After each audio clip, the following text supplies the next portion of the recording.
Bienvenue. Aujourd'hui, on va s'attaquer à une de ces questions qui, comme le dit si bien le blog Tu savais ça, est strictement inutile et donc rigoureusement indispensable. C'est un de ces tout petits détails du quotidien qui peut diviser des couples, des familles entières. Bref, on va enfin essayer de trancher le débat éternel du papier toilette. La question est simple, en apparence. La feuille, elle doit pendre comment? Vers l'avant? Accessible? Bien visible? Ou alors plutôt discrète, collée contre le mur? D'un côté une équipe, de l'autre une autre. Deux philosophies qui s'affrontent. Et aujourd'hui, on va les départager point par point.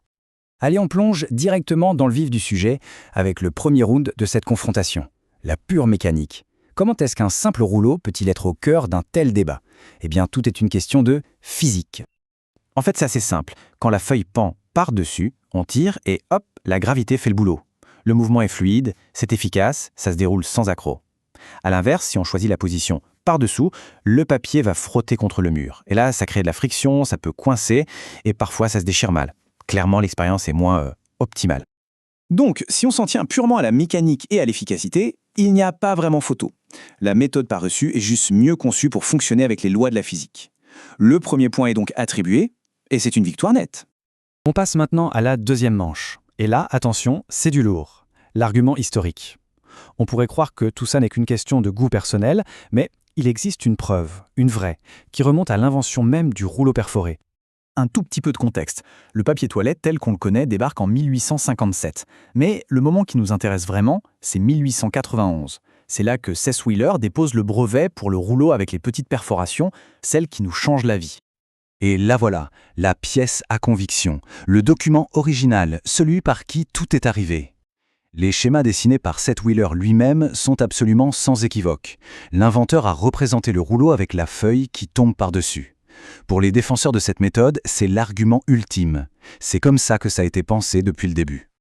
Bon, la mécanique et l'histoire semblent être du même avis. Mais qu'est-ce qu'il en est de l'aspect humain? Le troisième round, c'est celui de l'hygiène et de la perception, et ces arguments sont tout aussi importants.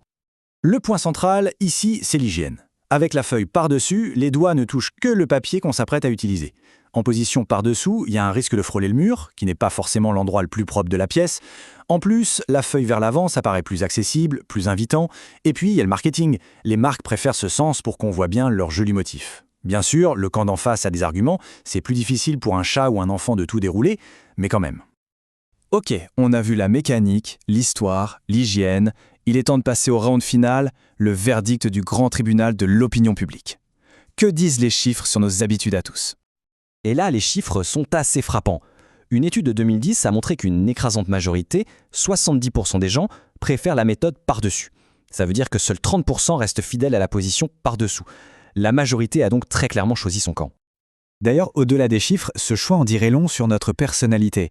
Enfin, c'est ce que dit une théorie amusante et absolument pas scientifique, bien sûr. Les partisans du par-dessus seraient plus organisés, tandis que ceux du par-dessus seraient plus indépendants, plus discrets. Une petite légende urbaine qui a la vie dure. Mais qu'on soit du camp des organisés ou des indépendants, il y a bien une chose qui nous rassemble, notre consommation. Et en France, ce chiffre est assez vertigineux. On parle d'environ 100 rouleaux de papier toilette par personne et par an. 100 rouleaux, c'est énorme. Et voilà, la science, l'histoire et l'opinion publique ont parlé. La méthode par-dessus l'emporte, et de loin. La vraie question maintenant, c'est de savoir si, avec toutes ces preuves sur la table, les habitudes vont vraiment changer dans les foyers. Le débat est peut-être tranché sur le papier, mais la petite guerre domestique, elle, n'est peut-être pas encore terminée.